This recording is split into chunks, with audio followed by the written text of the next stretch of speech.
नाज़रीन, हम आपको अमेरिका लिए चलते हैं. We are joined by Brigadier General Mark Kimmitt, retired, who's the former Deputy Assistant Secretary of Defense for Near East and South Asia, former Assistant Secretary of State for Political and Military Affairs. Thank you very much for being with us. You wrote an article, and we had great interest in reading it. And it is, I'm telling you, really being talked about here in Pakistan, because we like to hear what you have said, but I'm sure that's not the reason why you have written it.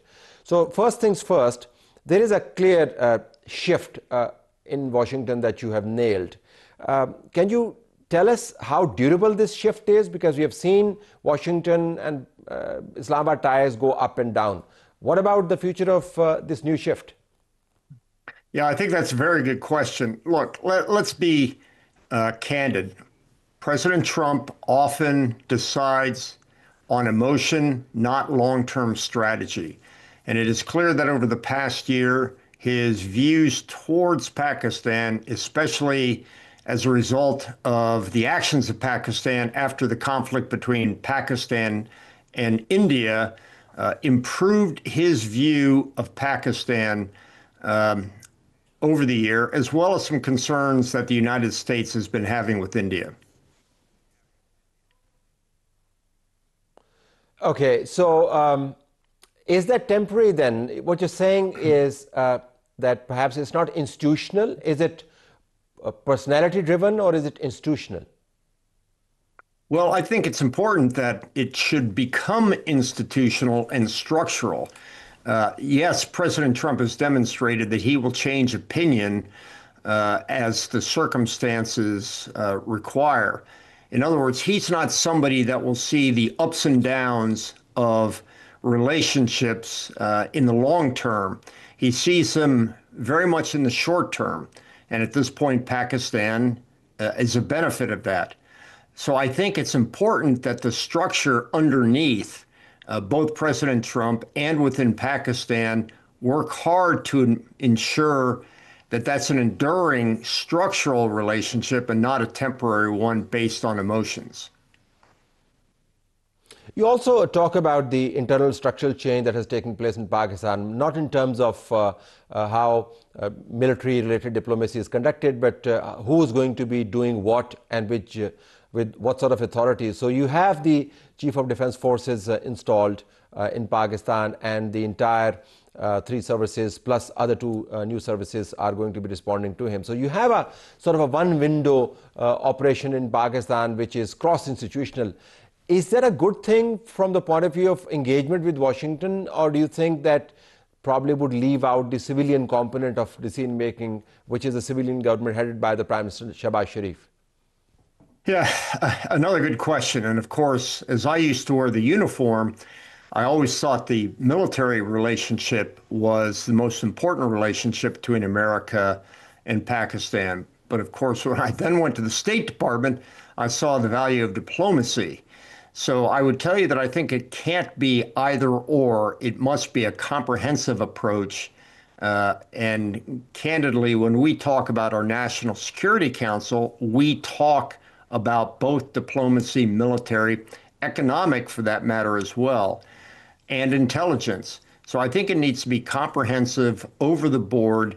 And as a result, if we work together, the security strategies between our 2 countries will blossom and, in fact, return to the way it used to be years ago. So let's take us through quickly, if you could please. You do mention something to this point about how to sustain this, but let's do 1, 2, 3 on this. What sort of steps both sides need to take to make sure that there is no relapse to the old roller coaster ride that the relationships have had? Well, again, in the future, all relationships are roller coaster. It's just how tough the rides up and down are and how steep they are.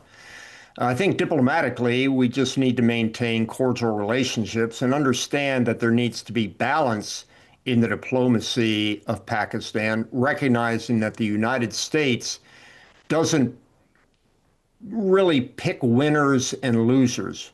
As Metternich once said, we don't have friends, we have interests. And we have interests in Pakistan, and we have interest in other countries in the region.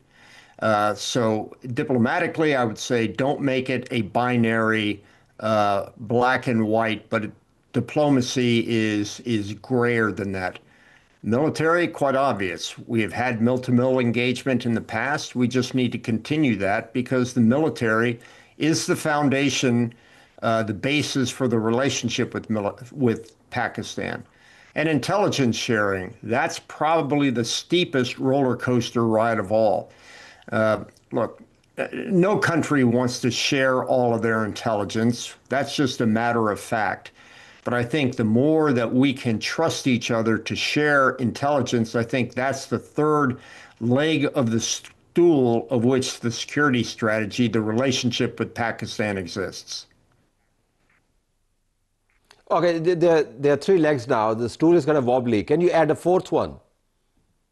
The relationship at present between the leaders, between, in this case, President Trump, and he seems to have had a very, very good meeting and very good relationship with General Munir. And that's the top of the stool, what's sitting on top of it more than anything. A fourth leg of the stool, of course, would be the economic relationships between the two countries. And I think if we take a look at the tariff rates between Pakistan and the United States and tariff rates with other countries in the region, you'll see that Pakistan has a good economic relationship with the United States as a result. Brigadier General Mark Kimmitt, we could have gone on talking to you about these issues. I've left out China and India for now, but perhaps another time. But thank you very much for your time and your insights. US ties as they stand today.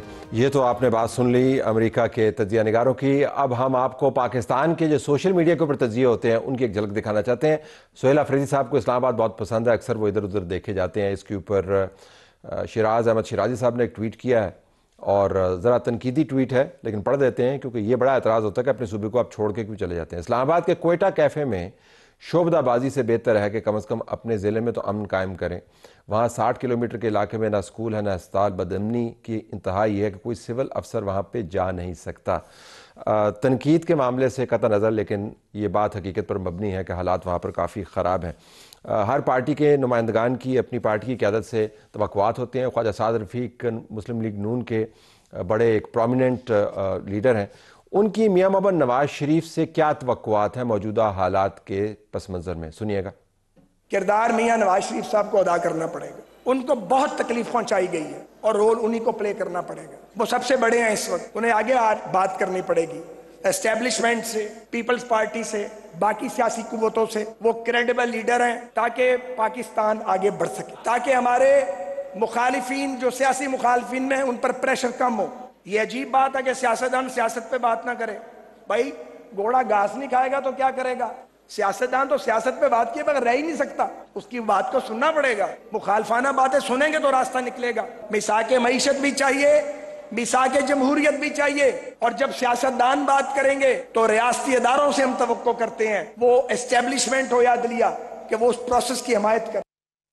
लेकिन process के आगाज़ के लिए जो पहला काम है वो तो मियां मोहम्मद नवाज शरीफ ने करना है। अब ख्वाजा साद रफ़ीक ने ये गेंद उठा के मियां साहब की कोर्ट में फेंक दी है। देखते हैं कि वो इस गेंद को देखते रहते हैं या इसके बारे में कुछ अमल दरामद वाली पॉलिसी बनाते हैं।